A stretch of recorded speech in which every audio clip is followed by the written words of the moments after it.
Welcome to Combat Files. I have a really exciting guest on for this week. He's not only become a very, very good friend of mine, but he's provided me a lot of support in my bounce back in the last few months. His name is Laurent Kabbabe, and he is the CFO, or was the CFO, for Louis Vuitton in Brazil, South America. Laurent, very welcome. Warm welcome to the show. I just want to start by asking you to introduce yourself and tell us a little bit about yourself, please. Sure. Well, good to be here, and it has been quite a journey for yourself and I, as we are both pretty much on the same page in terms of creating, using some creative work and having creative moments together, so to speak. Sure. As you said, my name is Laurent Kabbabe. I have been working formerly with Louis Vuitton. I stayed with them for 10 years in 3 countries. My last assignment with them was in Brazil, South America, in charge of the South American region as a CFO. It's been quite an interesting journey working for luxury and the fashion retail. And my background, I call myself a professional nomad. I lived in 5 countries and I traveled to many more, and perhaps I'll be getting the opportunity to travel yet to more countries in my life and living more in different places. Anyway, so I was born in Lebanon. I grew up in the middle of a civil war, and eventually I wanted to become an international person growing up in Lebanon. And that was hard to do, obviously, getting out of your comfort zone and leaving your family for the first time and, going to another country. But what is interesting is that I had this vision, this insight inside of me that I'm going to become a global person. And I kept on listening to this voice, and lo and behold, eventually I managed to get out of Lebanon, and I moved to Australia as a student. I moved to Australia. I stayed there for a few years as a student. I finished my education, and I've done an MBA, and I fell in love with the country, and I didn't want to leave it. So it was hard for me to do that. And when you are at risk, you don't want to come back to Lebanon. You are in a much better place. What do? So you want to get resourceful. Eventually, I end up venturing out to study to become a cook after completing a master's of business administration. And eventually, I managed to actually acquire the residency.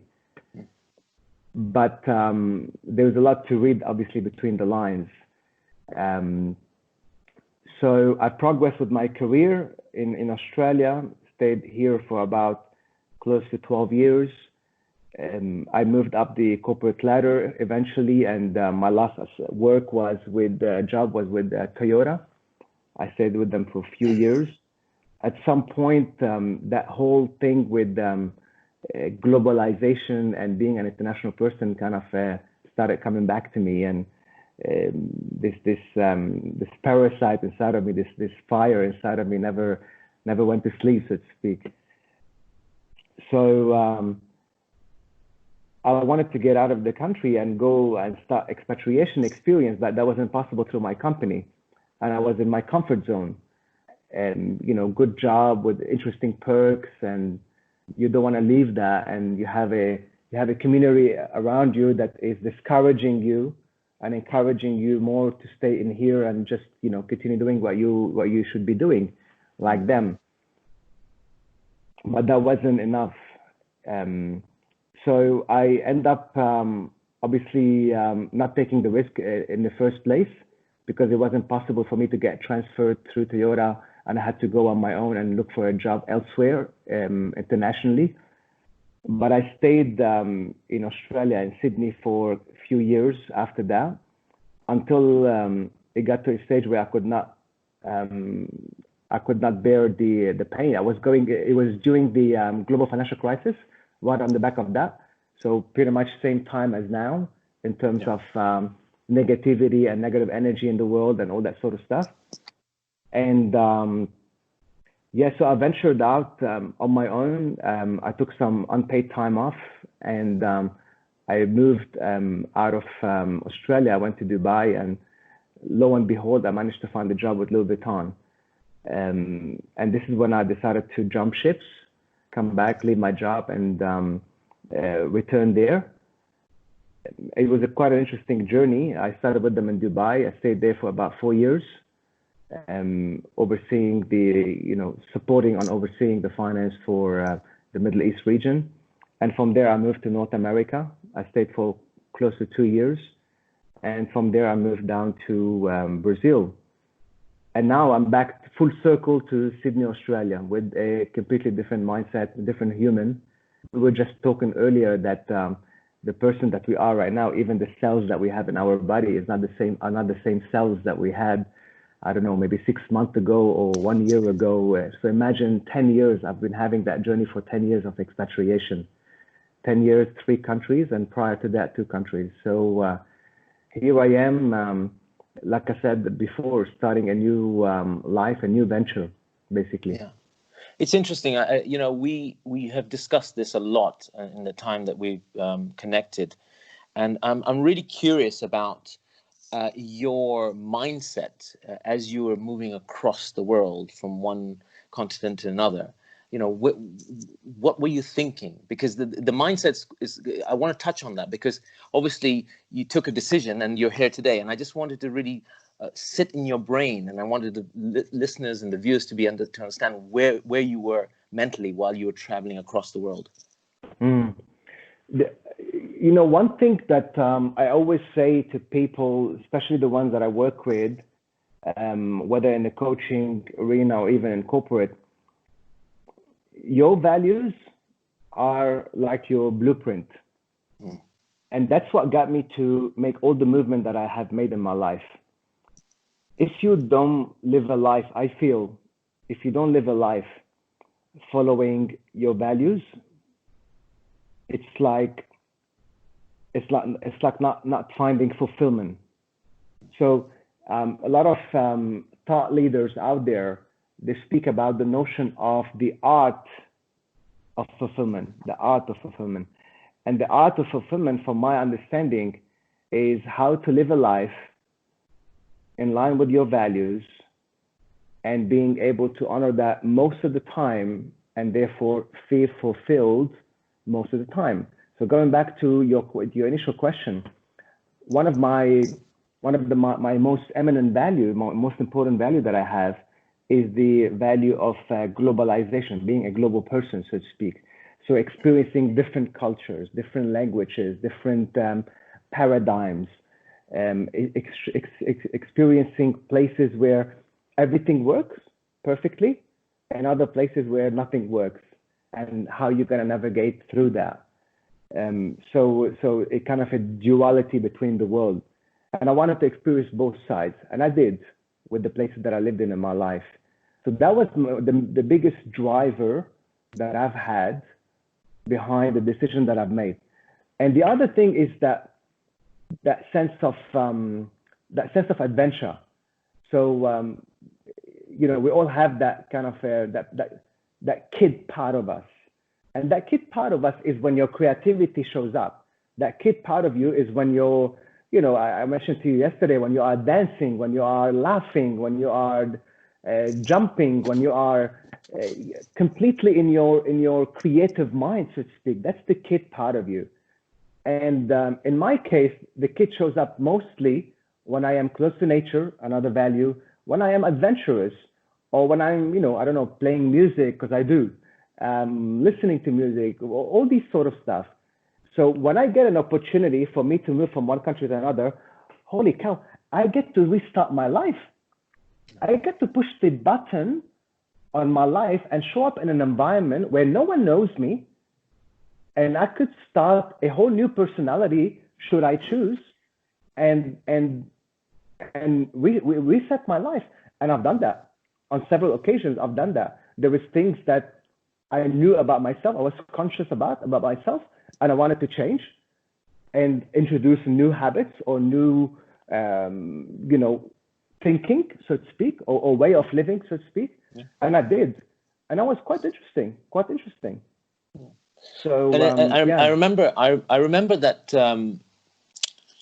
you mentioned when you got to South America, Sao Paulo, I think, you didn't know the language. And firstly, how long did it take you to really sort of acclimatize yourself and get into this flow of things? But and this goes back to the point that you're making, that you're recreating, re-innovating yourself. So that really gave you a very raw blueprint to start from, didn't it? Oh man, before I moved to Sao Paulo, to Brazil, I thought that I could write a book about expatriation and being an international person, because by then I would have lived in 4 countries, Yeah. And little did I know, it was the first time that I lived in a country where the country is very much homogeneous for fair reasons, and it works for them. It's not very common to find people that can talk to you in English on the streets and in the everyday places, so to speak. So when I got there, I remember I felt like I lost one of my senses. The sense of understanding what the heck is going on around you. like people are walking and talking, and you listen to music, you listen to everything happening around you, and you're just not understanding, like you're not getting it. I remember I used to meet with several fellow expatriates over there, and they used to tell me, I just wish if I had a chip in my brain where I can take it off and just plug in the language and just get on with my life, because it's really kind of a disabling, like it really is disabling. It is. I remember when I got there, it was like more than 60% of my staff didn't speak a word of English, so I couldn't even communicate with them. So this is where the turmoil started. But your question was how to blend in, right? Yeah. Well, it's not that simple, huh? It's not that simple. Obviously, you just have to keep on pushing forward and see that there was a target, there was a vision that you want to get to, and you just keep on heading towards that North Star. And where you are right now, is a place which is really kind of uncomfortable. And it's funny that I'm talking about this, and I'm thinking about actually what I am going through right now, which we can talk about that later. So it's a place where it's kind of I don't want to say dark, because obviously the place is not dark. It's an amazing place to live in, by all means. But the experience that you're having in terms of you being able to communicate, you being able to project your emotion, your thoughts, everything and anything related to that is not possible. So what do? You just have to start from basic. And you felt like you went back in time in terms of being able to just simple things to communicate yourself. I remember, just to kind of share a quick funny story. Yeah, sure. Just to kind of explain really. At the beginning, when I arrived there, overworking myself, long hours, weather change, all that kind of stuff, I got a cold, and it wasn't a corona at that time. We're talking about 2015, right? So I got a cold, and it was a severe cold, and I wanted to go to a pharmacy, and my best friend until I left there was the Google Translate, where wherever you're gonna go, Google Translate is gonna save you. But imagine if you don't have reception on your phone, how do you manage Google Translate? So I arrived to that shopping center, and the reception was barely kind of accessible, so to speak. And I showed up to this pharmacy, and I typed in, I want a medicine for cold, right? And the way it translated it in Portuguese, it said, I want a medicine for cold, as in feeling cold, like I'm feeling cold. So I showed up, and I said it with all confidence, but with a heavy accent. And the pharmacist looked at me like that, with big eyes, and I realized something was off with what I said, but I didn't know which part it is because I don't know what I'm saying even. So then I started sneezing and coughing in front of her just to kind of illustrate. Yeah. And it gets you to work on your non-verbal communication. You know, your non-verbal skills start escalating. So that's the win. So that's just a small example of what would you go through in the beginning in order for you to get by, at least in the first few months. So back to your question, I would say not at least before the first year and a half, until I was able to manage to communicate myself with basics like ordering and restaurants and going to shopping centers and doing the retail stuff, to have basic conversations in my case, because I didn't put that much focus on that. I was focused more on work because I was like under the impression that I'm on a mission and all that sort of stuff. It took me about 2 years and a half to 3 years. Are you fluent in it now? I wouldn't say I'm fluent, but I am able to understand everything that a person can talk to me, and I can have small conversation to normal conversations. Yeah, it's interesting because I think one of the things I've just picked up on is when in our 5 senses, when one of them is down, it's incredible how the other 4 others just really rise to the occasion, don't they? They just you know, hunker down with all 5 of them and say, right, we're going to look after you, isn't it? It's survival mode, absolutely. Survival mode. It's like, you know, it's amazing. I mean, here's the thing. I mean, you are in a space where you are not able to communicate yourself properly the way you want to, but B, your level. So talking about what you said, your level of attention, what they call it in coaching, level 3 listening. When you are listening with your intuition, listening and guessing what people are saying, because you don't understand what they're saying. So you're kind of guessing what they are saying. Yeah. You are guessing what is happening around you for you to be able to make some sense of it, so you can react to it. Yeah, things like their physiology and their facial expressions and everything that comes into it. Yeah, very good. And I want to explore this a little bit more. Your sort of, I guess, your exodus from South America back to Australia, and this is the real reason why you know, I love getting my guests on the podcast, because that reason, I guess, is the challenge. You know, that you were challenged and you were combating whatever you were combating, hence Combat Files, and so really explain to us what was the drive behind deciding to leave that life, because you know, you were doing well, you had gone up the corporate ladder, you had achieved, and you know, there were things that anyone who would look in from outside say, wow, okay, what was that about? Yeah, no, I mean, I gotta go back to the same thing that I flagged earlier, which is your values in life. At some point, the value of being an international person, the value of living an adventurous life was driving my life, basically. And perhaps it's also what comes with, in my case, came with age as well, and growth, and becoming a lot more spiritual. I moved, my value kind of not shifted, but I had some evolution in my value of influencing others, in service for others, in making a service, or getting people to become a better version of themselves. I was obsessed with that, of helping people to become better versions of themselves.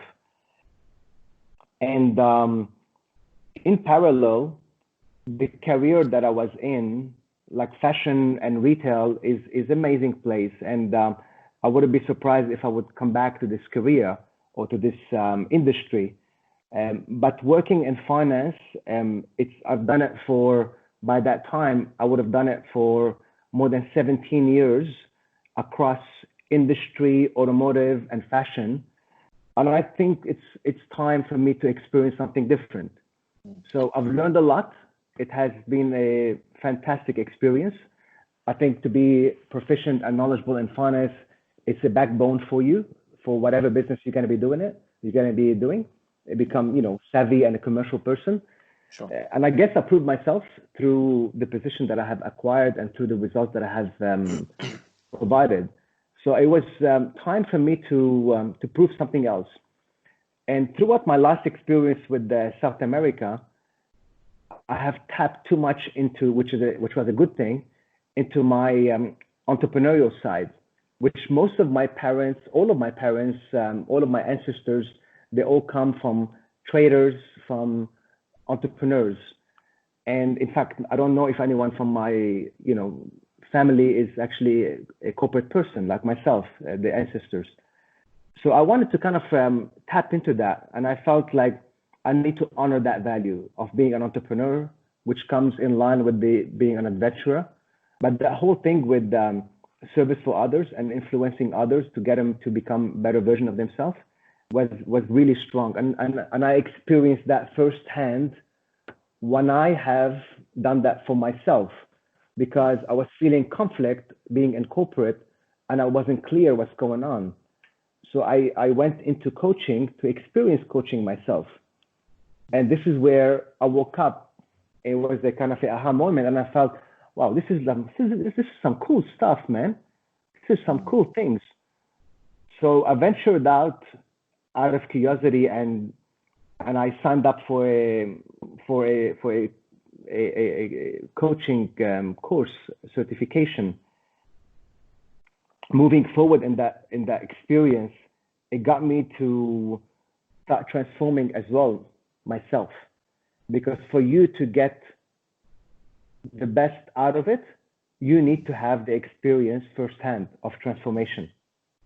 So being a kind of a participant in the circle and at the same time coaching people in parallel, you start seeing the direct effect on people's life, how they are reacting and what decisions they are making after that. And I felt that was really, really rewarding. It took me a while for me to decide to get out of my, what I call it, golden cage. It took me a while for me to get out of that because there was too much of a competitive interest for me to lose. Yeah. Too much of a competitive interest for me to lose. So that was fear. Fear, would you say that? Yes. That's driving that. 100%. So fear was driving that. Too much risk, fear, a lot of uncertainty, and perhaps these are part of my kind of negative belief system, like the fear of uncertainty, the fear of the unknown, the fear of people's judgment. So all of these were kind of controlling my mind. These were the sabotaging voices that I had inside of me that were disabling me from pursuing a passion that I had within me. But here's the thing. I always say that this affirmation, if you want to make God laugh, tell him your plans. Right? So yeah. Imagine the corona, right? Imagine the corona. I guess a lot of people out there would relate to what I'm saying right now. Yeah. So on that point, I just want to say that there's a saying that man proposes and God disposes. So, yeah. So carry on. Absolutely. Sorry about that. I just wanted to put that in. No. I mean, like I said, I'm sure a lot of people can relate to that right now. So I had plans that, hey, I want to move on with corporate and perhaps move back to North America and continue a career with doing what I'm doing, and perhaps move on the commercial side if I can, but it wasn't possible. So I thought, okay, well, the path that I have with me right now is continue in finance, doing something that I've been doing the last 17 years plus. And I am no longer as fulfilled as I used to be once upon a time, or venture out and do something else. So I didn't make that call. Here's the thing, I did not make that call because the fear and the disabling voice and the sabotaging voice inside of me was significant. So I couldn't move until the internal pain started kind of a flaring up, so to speak. I always talk about this metaphor of imagine that you have a flame within you, and this flame is your passion, right? But if this flame is flickering, the burning sensation within you is not going to be strong enough. Yeah. Because you have that burning desire, they say. So I resemble it to that flame. Yeah. But what happened is that flame started stabilizing because I've done the coaching. I started having a vision and insight on what I'm going to do. And I started seeing that, wow, this is going to be interesting. This is something that is in line with my values. I feel passionate about it. But be quiet, Laurent, go back to your job because you got too much to lose. And the flame started stabilizing more, and the vision started stabilizing. I mean, becoming more clearer, right? Yeah.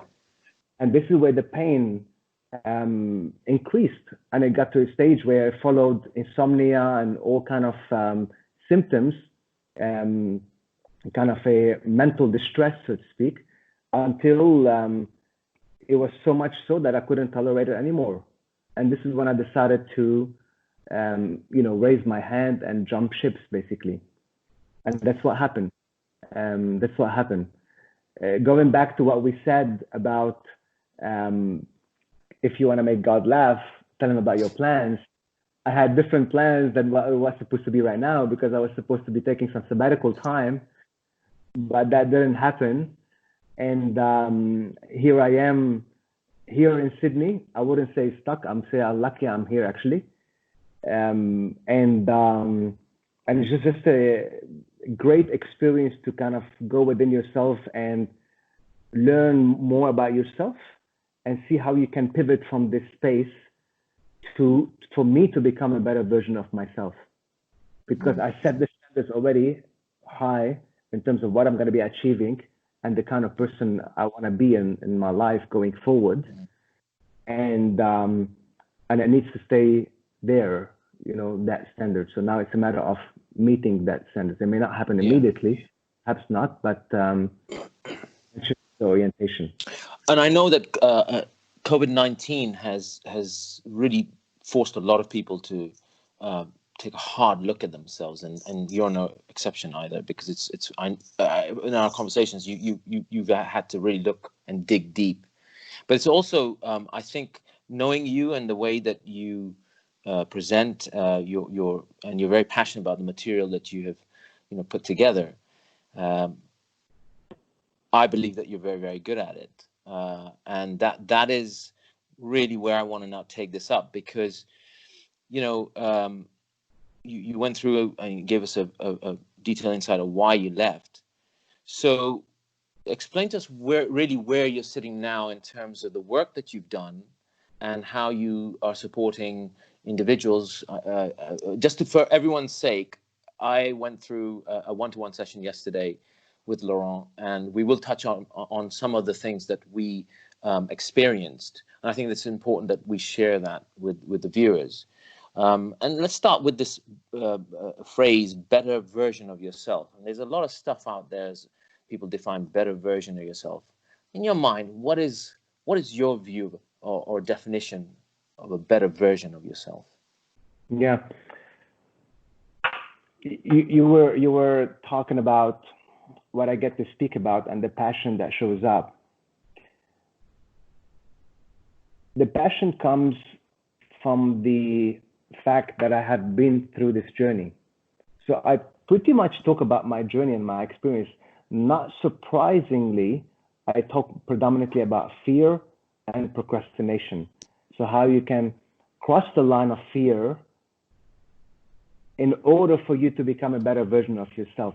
So that is what I mean by becoming a better version of myself, because the way I present it is you are someone who lives your life in a comfortable space where you are, and then you have a desire, and depending whether there was too much of a competitive interest for you to lose or too much risk for you to take, you might come across a fear.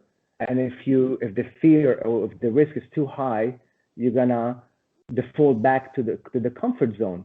So that leaves people in a space, in a vicious circle that I stayed in for many years. I stayed in that vicious circle when I was in Australia working for Toyota and I wanted to become an international person, and that didn't work. I stayed in that vicious circle when I was in Lebanon and I was young and hungry and wanted to become an international person and I couldn't find a way. I stayed in that circle when I eventually started my career with Louis Vuitton and progressed all the way to get to the CFO, and then I wanted to have to do something else. So I stayed in that circle many years of my life. And what I'm trying to do is to shorten that time for people, that timeline. Instead of taking the natural course of action, I want to make it a shorter version for them. Yeah. So when you're crossing the line of fear, therefore getting to that desire, to that goal, to that passion that you want to follow, automatically you are experiencing transformation. The moment you tap into that transformation, that's how you become a better version of yourself. And we can talk about that more, later. Yes. When we talk about that circle of comfort and how you can expand that. And it's interesting because, I just want to touch upon my experience yesterday. So, we went through, we identified what my goal was, what my desired state was. And then Laurent worked with me, and it was quite emotional. I want you to explain, because you were on the outside, what you were looking at me. Although I was on the other side of the world on a screen. What were you seeing, the physiology and me? Firstly, facing the challenge, the fear, and what were you identifying? What were you feeling when you were going through this process with me? It's interesting. I see a pattern that is always repeating in all of us, almost without exception. We have a negative belief system, and that negative belief system creates fears, creates that sabotaging voice that we have. And when that negative belief system is driving some or most of your decision, we get to subside to that fear. And you can see that reflection on the physiology, the way people are standing, they shoulders shrugging and not feeling confident, putting the head down. We went through a cycle together. That's what it is. We went through a cycle of going into the inner world, down the rabbit hole, try to understand what is the source. First of all, what is the source of that negative belief system?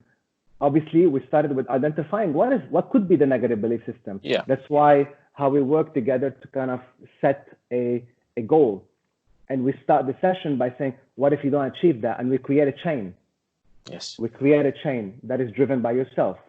Mm. And from there, we work on identifying what could be the negative belief system.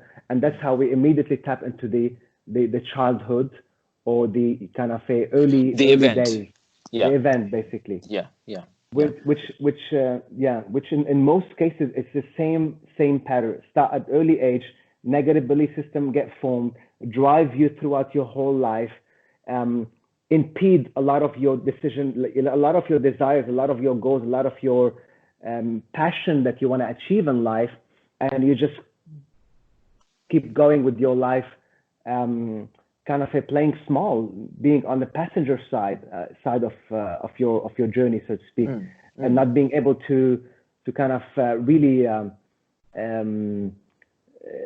walk the talk, live the life that you want to live, man. Yeah. You sometimes, I use the analogy that you're sometimes on the court, and sometimes you're off the court. Yeah. You're never consistently on the court. And that's what I found in myself. Yeah. It's interesting because that event, that you start sort of putting layers and layers of stories around that event. And what happens, it just builds up and builds up and builds up. And what I've experienced in my life is up to the run up of this year is that for a very long time I felt very laden, physically laden down from my shoulders, heaviness. And whenever I've ever done this sort of exercise, it's like, you feel liberated, you feel very light, you feel on a high. It's like someone's put some sort of adrenaline shot in you, and it's an injection that you get. One of the things I wanted to actually highlight is the Saboteur. Who is the Saboteur? Because we identified the Saboteur. Yeah. Before we get into this, and I just want you to hold that thought for a second. Sure. It's what you said is extremely important just earlier, which is you were feeling like you were kind of heavy. What was the term that you used? Laden down. Laden down, yeah. So from the shoulder especially, it's like someone's pulling you. You've got this weight, like a camel has all this weight. Yeah, absolutely. Same thing. So it's extremely important, whether during the coaching or the way we are living our life, for us to be conscious of all of these kind of symptoms. So yesterday when we were talking, and I was taking you to when we were working, and I was taking you to a specific event, whether event on the upside or on the downside, so negative emotion or positive emotion. I was always asking you, how do you feel? I was asking you, what are the emotions, and how do you feel that in your body? And that helps you to be a lot more conscious of your state of mind, man. And I think it's extremely, extremely important. I do a lot of journaling every day, like yourself. And during that process of journaling, which we could tap into that, I ask myself, how am I feeling, and where am I feeling that? Yeah. So you are kind of like a radar. You're putting everything on the radar. What am I feeling right now? What emotion am I feeling right now? Name it. And where am I feeling it? And then you can ask yourself other questions. Why and where is that coming from? Or if you want to dig deeper or whatever. But just identifying it is extremely, extremely important. And the most thing that you get, or the least thing you can get out of coaching, is that awareness. Just kind of that flame or that seed that get planted. Because you can do the coaching the first time, you can get awareness about something, then you move on to another coaching or therapy or whatever it is. And it's all about awareness of where you are right now. Because all the answer, the coaching paradigm that I have followed, which is the CTI, they believe that the client is kind of a creative, resourceful, and whole. Yes. So every person should be and can and is capable to come up with their own answers for all the questions of their life. And the job of the coach is to direct that journey, to ask the right question, to make the right, the right intervention, so to speak, right? Yeah. Without judgment. So you're not there to find a solution. You want the person to do that, basically, the client to do that. Yeah. Absolutely. Got it. And that's what we tapped into yesterday, right? Yeah, absolutely. So the Saboteur then. The Saboteur. Let's come back to the Saboteur. So the Saboteur is, going back to that negative belief system, is that voice of that negative belief system. I always say that, we were talking about that earlier, that people move on with their life being controlled by the negative belief system.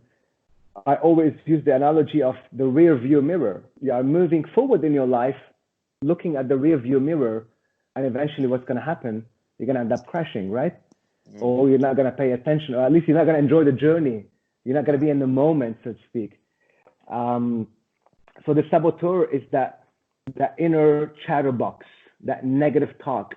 When you do a mistake, when something wrong happens, and the negative belief system jumps into your head.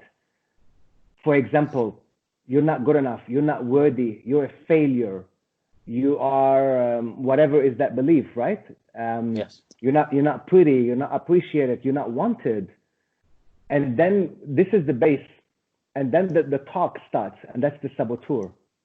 And the job of the coach, or what I feel is important, is to identify and isolate for a reason, for a direction, to dissociate from yourself from that voice. Because before, you and that voice used to be one. You were one with that voice. And I spoke about that in one of my webinars, where there was a neuroscientist who did the work on creating an application, in fact, to help people to identify the emotion and dissociate themselves from the emotion. And that's the same thing, the same principle, where once you identify the emotion, in his study, he was saying emotion, the difference between emotion and a feeling is the emotion is driven by the subconscious. You are identified yourself with that emotion, that this is me. So if I am helpless, or I am weak or vulnerable, that's my identity. But the feeling is your conscious awareness of that emotion. So when you have conscious awareness of that emotion, you are able to objectify that emotion. So now you are extracting it out of your head and you're looking at it. And then you're deciding, okay, is that me? Is that truly who I am?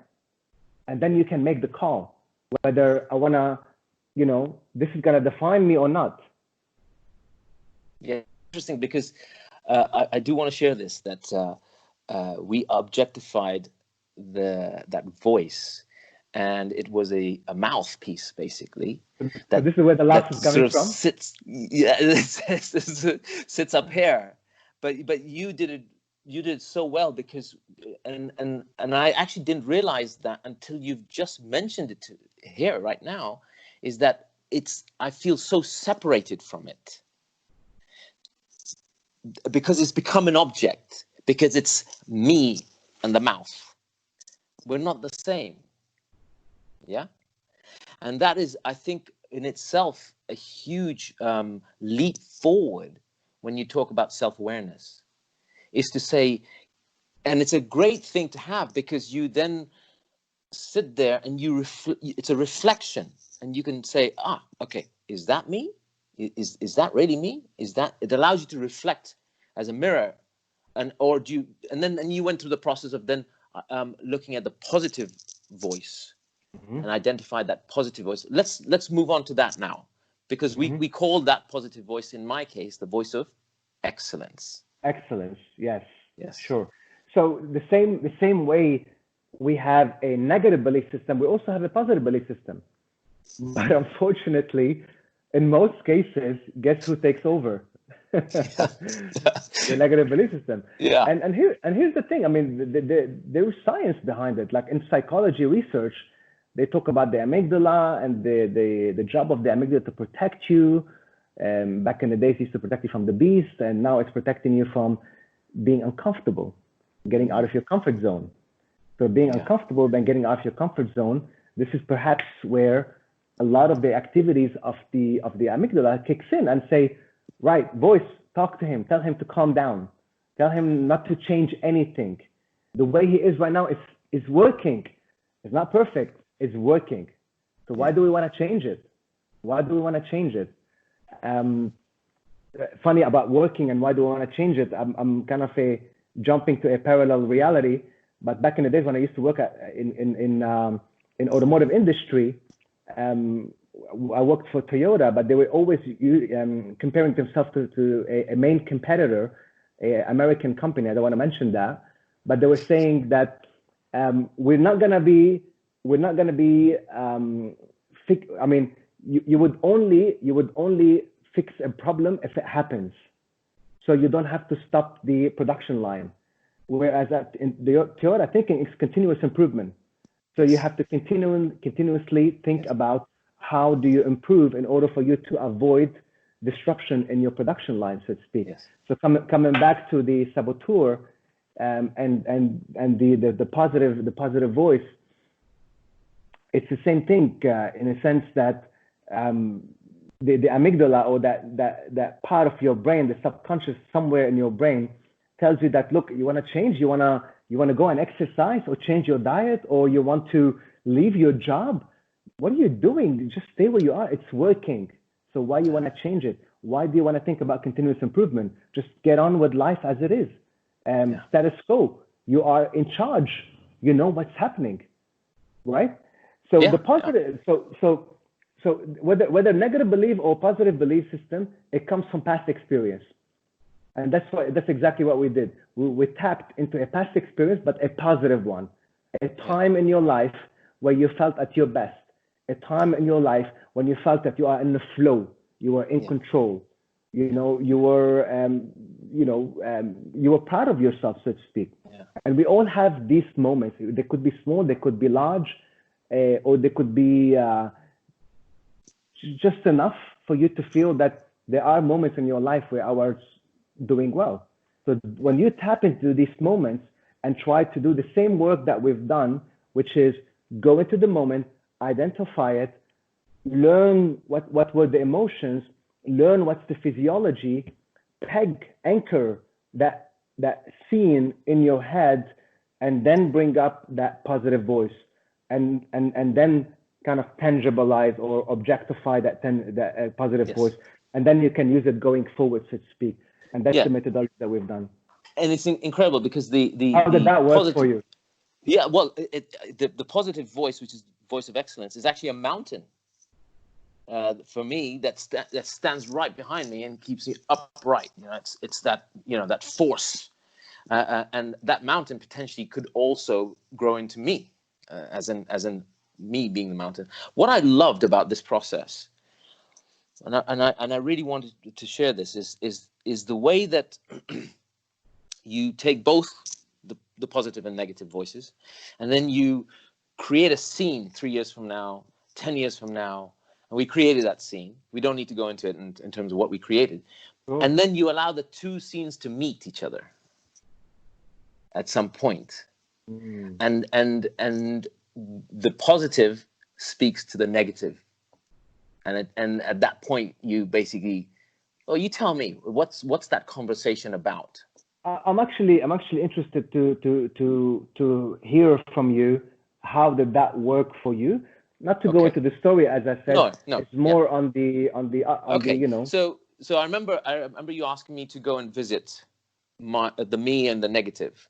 And in the worst case scenario. In the worst case scenario. And I had a level of anger towards annoyance, anger towards the negative, the voice, the mouth. I wanted to tell them to basically, you know, get lost, you know, and in a much more graphic way. And it allows you to actually shed that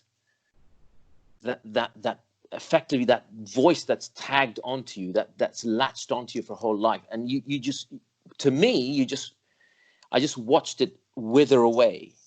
It's not gone away. It's withered away into a small little piece that sits. I know it sits in the corner there, and that allowed me to really, you know, just shake everything off, and you're left with this wonderful scene on the mountain behind you, and you've got all your family there, and you've created this. The client, I created this scene, and that really is what it does. It frees you up. You find freedom mentally, and a level of attainment that is, it brings clarity, Laurent, to the view, what you need to do.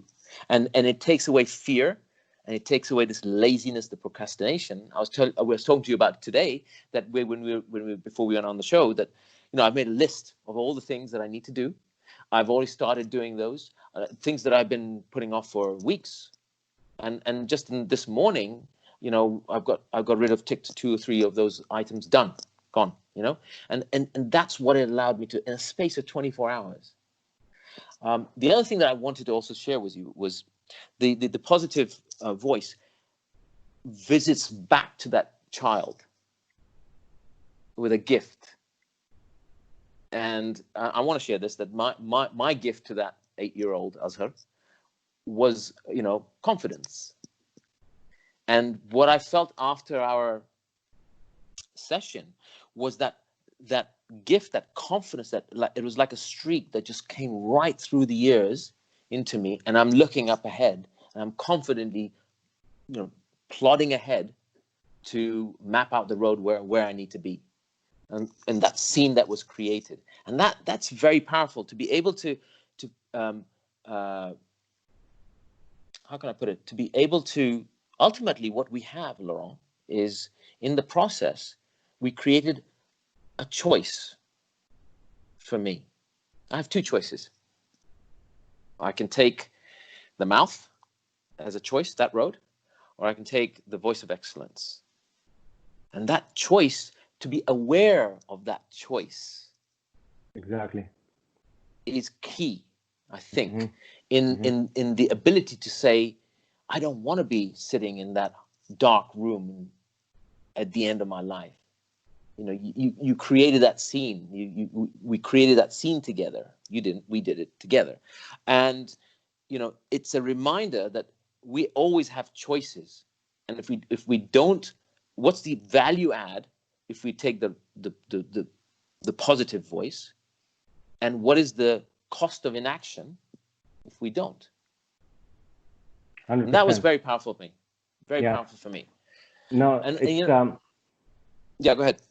No, go on. No, for me that was a real wake up call, because you know, the whole idea is to step, and we talked about the comfort zone, because my issue was the comfort zone.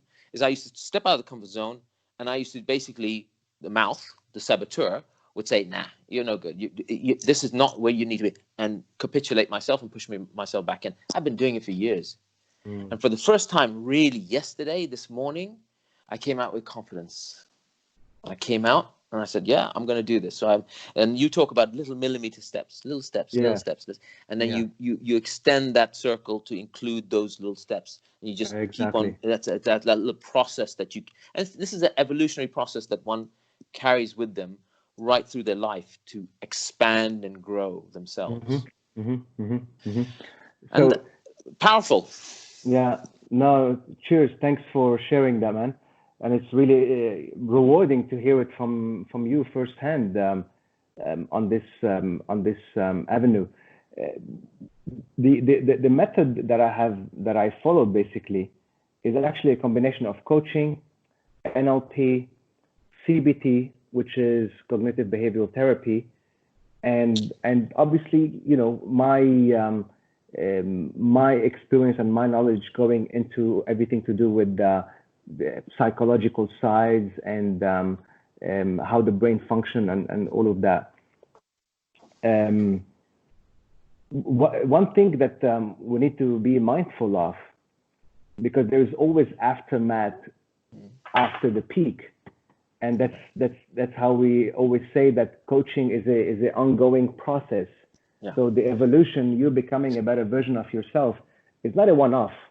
Yes. Like sometimes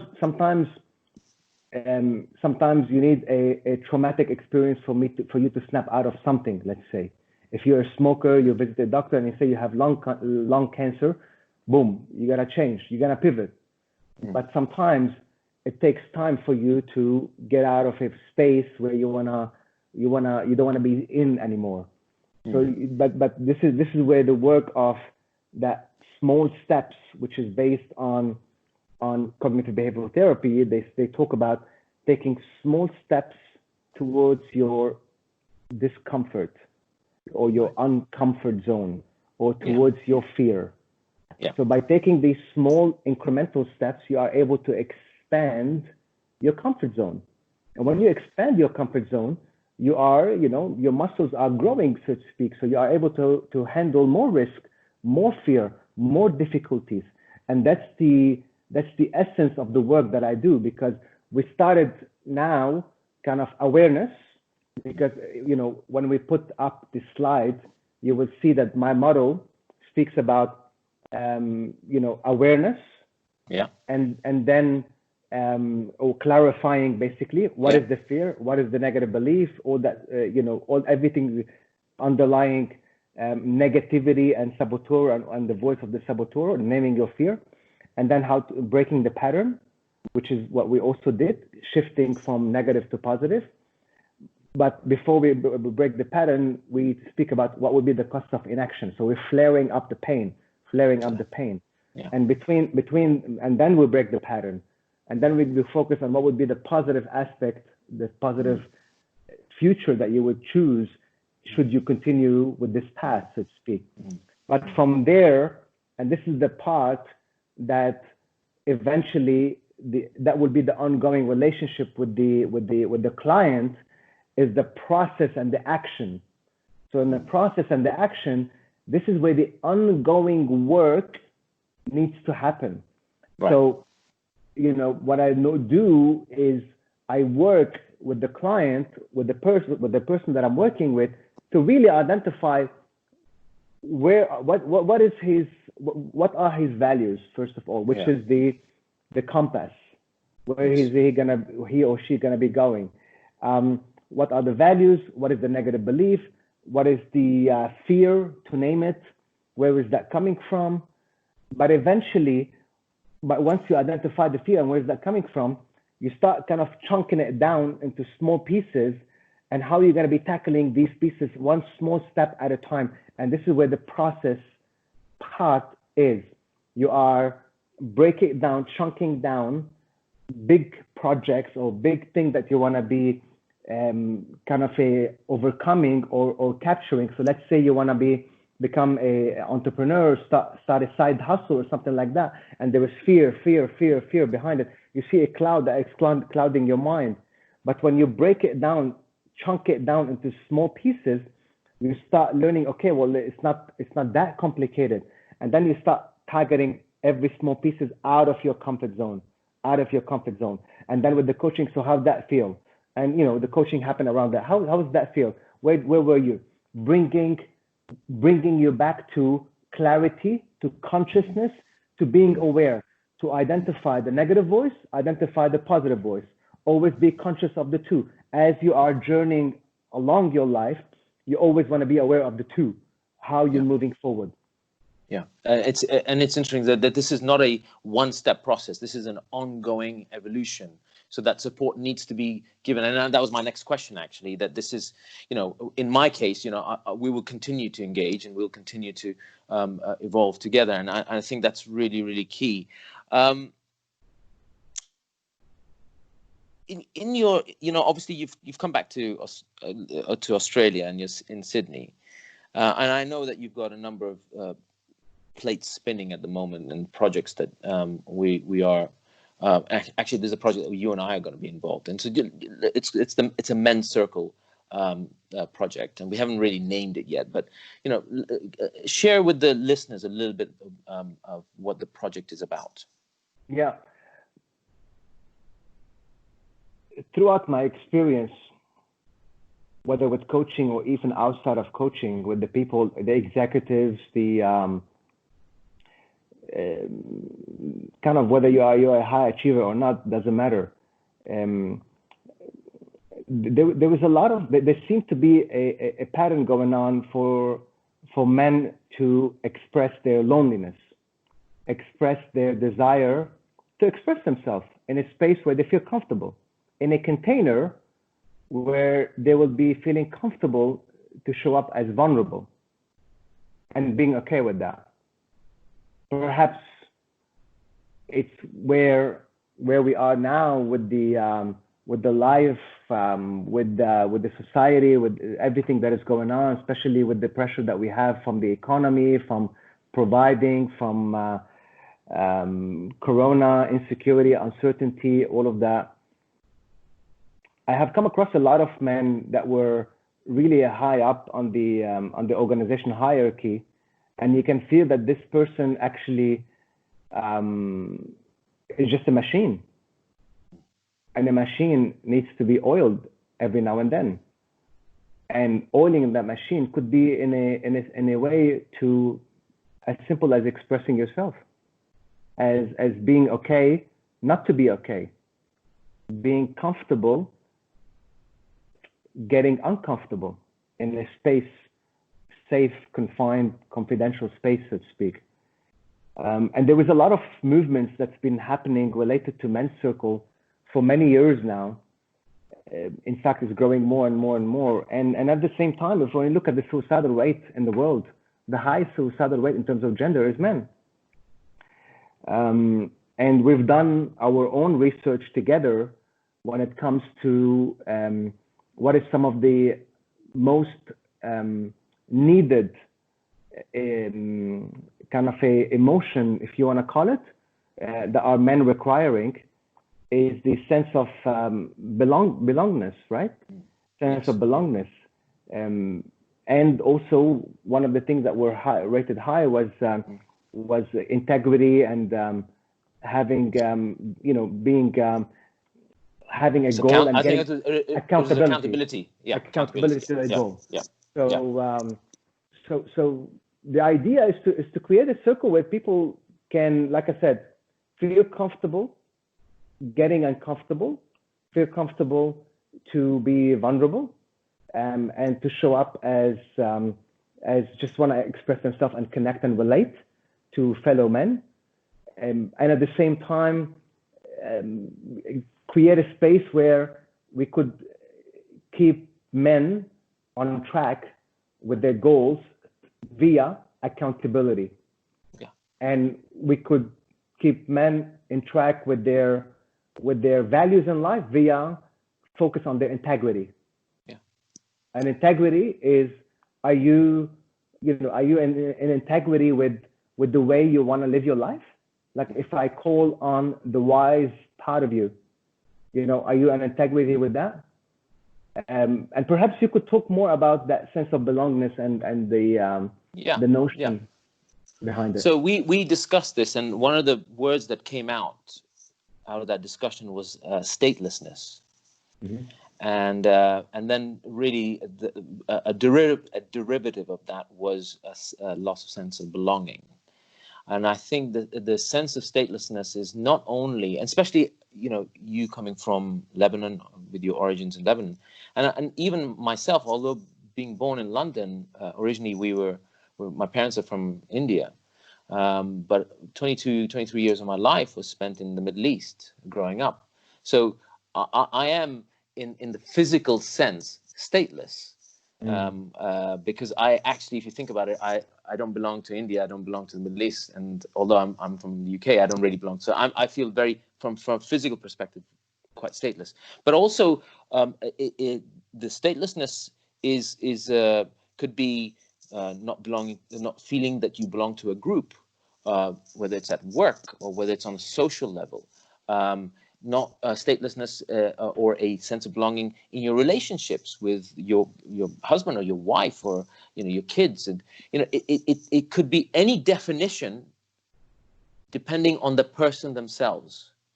And we did a survey on Facebook, and there were 350, 400 people who took part, and 35%, 36%, was it more than that actually picked a sense of belonging as the top problem, the top challenge they have within their own life, which is really interesting. And it begs the question, what are they doing about it? And one of the things that I want to also share with you, which I've shared with on another podcast with a guy called Simon Day, was I lost, my wife and I lost our son at the age of, it was about 12, 13 years ago, a long time.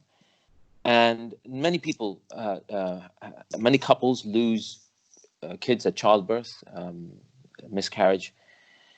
And one of the biggest issues is that, the woman goes through a tough time, really finding it difficult. That's hard enough to watch. And that's what I did, watch my wife go through that grieving process. But for men, there is no place to talk about this. There is no space. It's not considered, especially in the culture, if you look at it from the cultural sense, it's not considered the manly thing to do, to talk about your emotions in that way. And therefore, it is an interesting offering that we give, is that, and I actually shared that particular experience in a men's group that you and I were actually present in. And one of the guys, they were going through IVF treatment, couldn't have children, and this guy just fell apart purely because I had the ability to be vulnerable, to be able to share that experience. And as a guy, it's considered to be taboo to be able to talk about it, which is something that I think needs to be addressed in society anyway. And especially now with what's happening with COVID, we don't know what guys are going through, because they're breadwinners. I'm not saying that women aren't, but they're, if they are not, I know the impact it has on me as a breadwinner. I'm not working, and my prospects, I'm trying to create those prospects. But it's a place to be able to honestly, authentically, safely share, knowing that it's not going to go out of that room, that container. Now you and I are setting this up, so we're having our first session on the 24th of June, and I would say to anybody who's listening and viewing this that you're all most welcome. You can either direct message myself or Laurent, and we will be happy to have you join us. And just again, let me stress, this is private. It's very confidential. Nothing's discussed outside of that container. Was there anything else you wanted to add in to that? It's a safe space. I mean, it's going to be directed by myself and you. We have already experienced in this men's circle. In fact, we've been venturing out, getting involved in men's circle. Two things I want to mention here. From what we have perceived and what we have seen, you would see a everyday average Joe that you would see on the street showing up in that circle, and like you said, being comfortable getting emotional, being comfortable expressing some of the darkest side of himself. And he knows that I walked into that circle, I got this out of myself, that toxicity out of myself, and it's no longer in me, causing potential harm really to my body. And the other bit, which is that coaching bit that we were talking about earlier, you are becoming aware of it. So the awareness is the space where you become aware, because in that space that we are trying to create, when the person's wants to blurt about an experience, a negative experience, something vulnerable or harmful or negative that happened to him, someone's going to be holding that space for him in that group.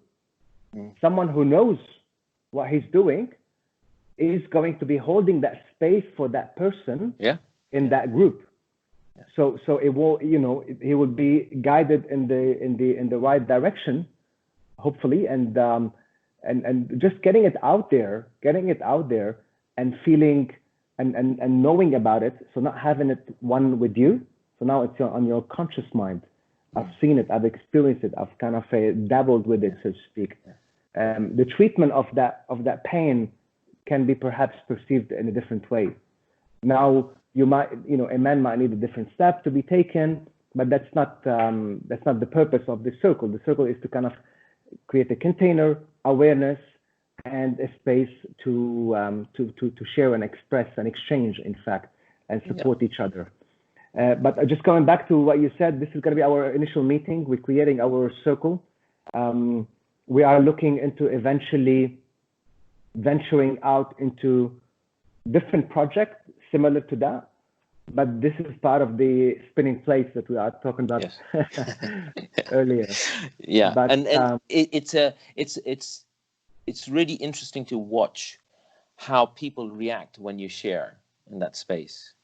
And there's a close affinity you create, and sometimes you don't even know these guys. You just walked in first time, and by the time you leave, you have a closeness. Even in an environment of sitting in front of a screen with 8-9 guys across the world, it's an incredible connection that you have, because when you share something, each group has its own sort of methodology and ways. You put your hand up, or you put your thumbs up, and that's those acknowledgements that I'm with you, I hear you, and that's a great thing to have, to be able to say to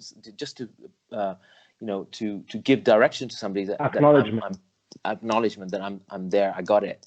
I'm standing with you, shoulder to shoulder. It's a fantastic, powerful thing to experience. What next for you? in terms of, I know that we've talked about this, but there's a lot of things we can talk about. What's next for you? I think from mentally and physically and all that sort of stuff. But just generally, what's next for you? And I like to sort of also ask you for your final thoughts to the viewers, your parting antidote, the message. What's next for me is I am working on consolidating on this coaching business, coaching, mentoring, keynote speaking. I've been doing a lot of webinars, as you are aware, getting involved with universities, also with professional environment.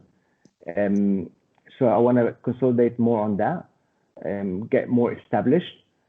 But at the same time, I also would like to, venture out and look into new opportunities. And one of them is that men's circle, and we see how we're going to take it to the next level. Sure. To make it kind of a unique and differentiated venture. So the more people we get to touch, influence, get them to transform, that's going to be in line with our mission in life, and that's what we have always discussed together. My parting thoughts are, I always say, ladies and gentlemen, everything that you ever want is on the other side of fear. And I can talk about that firsthand. I can tell you that the jumping ships or taking that leap of faith is not a simple task to be done. But I would love for you to get curious. How would that look like before you get to a stage in your life where the pain is going to be so high, so much so that you're gonna have to shift. You'll be obliged to shift, and then you will be in a bigger mess because you don't know how to do it, or you don't know what to do next, so to speak. So get curious, follow your passion, know that there was a sabotaging voice inside of you, get to know that, and know that there is a powerful voice inside of you. So awareness. And I guess that's predominantly what I wanted to share. I mean, it's not simple, the space that we are in right now, and everyone, especially with the corona, a lot of people lost their job. They're experiencing kind of a massive transformation and transition, and severe, some of them very severe transition, not by choice, and that's even worse. But what would you do? What would you do? This is the space where you need to perhaps rethink what you're doing. We need to perhaps pivot on what you are doing, and create, my friend. Yeah. So I'd love for you to connect with me, everyone. You can find me on social media. I'm sure Azza, we're going to be sharing the details on the comment. And I look forward for us to share more of our work together with everyone. Huh? Yeah. And Laurent's contact details will be on the credits at the end of the show, and also on the posts that we will put out there. Laurent Kabbabe, thank you very much for your time. I know that we have a real close affinity, and Habibi, you've done so much for me. Real respect for you. Thank you very much. Appreciate it. It's good to be here, and thank you for having me here. Thank you for viewing, and thank you for viewing Combat Files. This will come out fairly soon, and I'm really looking forward to this one. Thank you very much. Take care. Bye-bye. Bye-bye.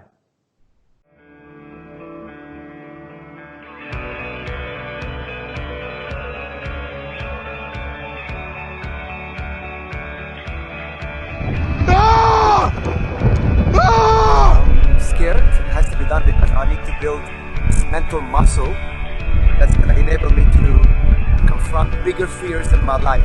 And this kind of experience is going to get me to grow that muscle.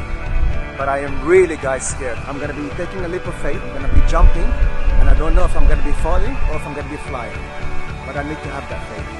See you on the other side of the field. Here's to my